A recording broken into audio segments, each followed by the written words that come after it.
जो constitutional court का क़याम है उसके पेश नज़र जो मकासद हैं वो सिर्फ उसी से हासिल हो सकते हैं। एक इदारे को ज़्यादा मजबूत करने की कोशिश की जा रही है, वो एस्टैब्लिशमेंट। पंजाबी जजों और जर्नैलों का जो माजी में आपस में गठजोड़ रहा है, उसी ने आज हमको यहाँ तक पहुँचाया है। दुनिया के बहुत से मुल्क ऐसे हैं जिनके अंदर कॉन्स्टिट्यूशनल कोर्ट बड़ी कामयाबी के साथ काम कर रही है, वो मुल्क बहुत खुश हैं। लेकिन उससे कुछ थोड़े से ज़्यादा मुल्क ऐसे भी हैं जो कॉन्स्टिट्यूशनल कोर्ट के बगैर भी अपनी ज़िंदगी बहुत हंसी खुशी गुजार रहे हैं। तो इसका मतलब ये हुआ कि दोनों चीज़ें मुमकिन हैं, या आपके मुल्क के हालात पे है, आप क्या महसूस करते हैं? कि ये तो चार्टर ऑफ डेमोक्रेसी में ही तय हुआ था।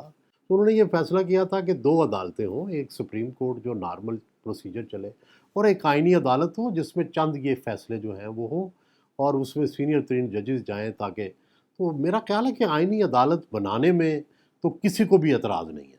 इस वक्त सिर्फ एतराज़ यह है कि क्या काजी साहब को वहाँ आइनी अदालत का सरबराह बनाना है या नहीं बनाना, इस पे एतराज़ हो रहा है, या इसकी टाइमिंग पे एतराज़ हो रहा है। जिस जल्दबाजी में ये हो रहा है, उससे तो मुझे तो सिर्फ एक ही मकसद नज़र आता है, वो ये कि या अगले जो चीफ़ जस्टिस हैं उनसे हुकूमत को, मैं हुकूमत नहीं कहूँगी, मैं रियासत कहूँगी, इस्टेब्लिशमेंट को भी और हुकूमत को भी ख़तरा है कि वो अगर आ गए तो ऐसा ना हो कि वो इलेक्शन का जो पिटिशन है इमरान खान का और पीटीआई का, वो लेके बैठ के और हुकूमत को घर भेज दें।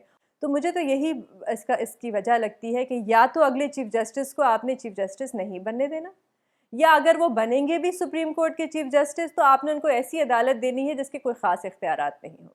सारा इशू शुरू होता है कि जब रिजर्व सीट्स का फैसला आता है, उस वक्त फिर अचानक ये बात शुरू हो जाती है कि हम एक आईनी अदालत बनाएंगे। उससे पहले किसी ने ये सोचा भी नहीं था कि आईनी अदालत बनाएंगे, और उसका जो रीजन, ऑब्वियस अपेरेंट रीजन नजर आता है, वो ये आता है कि हमारी हुकूमतें, हमारी इस्टेब्लिशमेंट चाहती हैं कि हम जो सुप्रीम कोर्ट है उसका कोई भी फैसला गवर्नमेंट या इस्टेब्लिशमेंट के खिलाफ ना आए। सबसे बड़ा जो मसला है अदालतों के हवाले से, वो माजी में भी ये रहा है कि अदालतें जो है वहाँ पे जुडिशल एक्टिविज़म होती है, जो आपकी हकूमती मामलात में इंटरफेयर और मुदाखलत करते हैं, आपके मुंतखब वज़ीर आज़म को घर भेज देते हैं। अब आप मुझे बताएं कि क्या गारंटी है कि अगर आप एक अलग अदालत बना देते हैं जिनका काम ही ये है कि वो आइनी चीज़ें देखेंगे और हुकूमत के मामलात को देखेंगे, क्या गारंटी है कि वो हुकूमत के मामलात में मुदाखलत नहीं करेंगे, कि वो जुडिशल एक्टिविज़म नहीं करेंगे? क्या गारंटी है कि वो तीसरी कुव्वत के साथ मिलके हुकूमत को घर नहीं भेजेंगे? इस्टेब्लिशमेंट कोर्ट्स पे असरअंदाज होती रही है, तो आप देखिए कि कॉन्स्टिट्यूशनल कोर्ट तो नस्बतन छोटी होगी, ग़ालिबन 5 जजों पे मुश्तमिल होगी या 4 जजों पे मुश्तमिल होगी, मैं नहीं कह सकता, लेकिन सुप्रीम कोर्ट से बहरहाल छोटी होगी। तो अगर सुप्रीम कोर्ट पे असरअंदाज होते रहे हैं माजी में, आम ख्याल ये है, बड़े वाज़ेह इशारे भी हैं, तो फिर इस छोटी कोर्ट के ऊपर असरअंदाज होना भी मुमकिन है। और देखिए, हम तो सिर्फ आइनी अदालत की बात कर रहे हैं, और भी बहुत सी चीज़ें हैं उस आइनी तरमीम में जो लग रहा है कि हुकूमत इस्टेब्लिशमेंट को ज़रा उनकी सपोर्ट में और उनको ज़रा ज़्यादा इख्तियार देने की कोशिश कर रही है। जैसे कि इन्होंने आइनी तरमीम में ये भी डाला था कि जो नेशनल सिक्योरिटी के कानून हैं वो अदालतें नहीं देख सकती। तो इन सारी चीज़ों से यही लगता है कि एक इदारे को कमज़ोर करने की कोशिश की जा रही है, सुप्रीम कोर्ट को, और एक इदारे को ज़्यादा मजबूत करने की कोशिश की जा रही है, वो इस्टेब्लिशमेंट है। सुप्रीम कोर्ट की वैल्यू जो है वो एक फाइनल कोर्ट वो तो होगी जिसमें आपस के मामलात, या लेकिन सियासी मामलात ज़ाहिर है ऊपर चले जाएंगे, तो क्या हर्ज है? क्या वहाँ भी तो जजेस बैठे होंगे ना, वहाँ कौन सा मैंने और आपने फैसले करने हैं?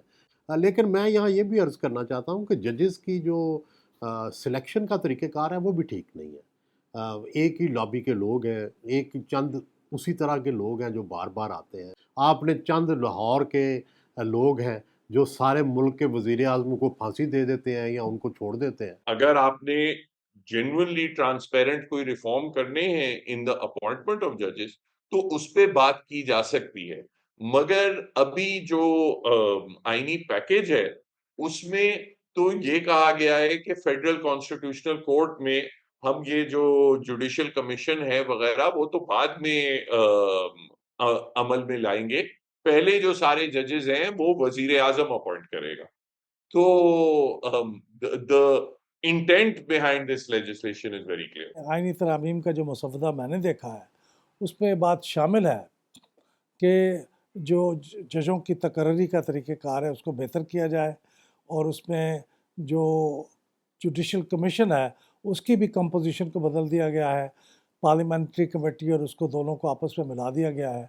तो वो तो हुआ है, लेकिन ये जो कॉन्स्टिट्यूशनल कोर्ट का क़याम है उसके पेश नज़र जो मकासद है वो सिर्फ उसी से हासिल हो सकते हैं, उसके मुतबादल से नहीं हो सकते। पाकिस्तान की इस्टेब्लिशमेंट जो है उसको भी अपने रोल को चेंज करना होगा। पंजाबी जजों और जर्नैलों का जो माजी में आपस में गठजोड़ रहा है उसी ने आज हमको यहाँ तक पहुँचाया है। अगर जर्नैल फिर कुछ ऐसा ही करें चंद जर्नैलों के साथ मिलकर तो फिर वही हालात होंगे और ख़राब होंगे। अब तो हालात ज़्यादा ख़राब हो रहे हैं ना। तो बुनियादी बात तो ये है कि हर एक को अपने अपना जो उसका आइनी इदारा कार है उसके अंदर रहना चाहिए।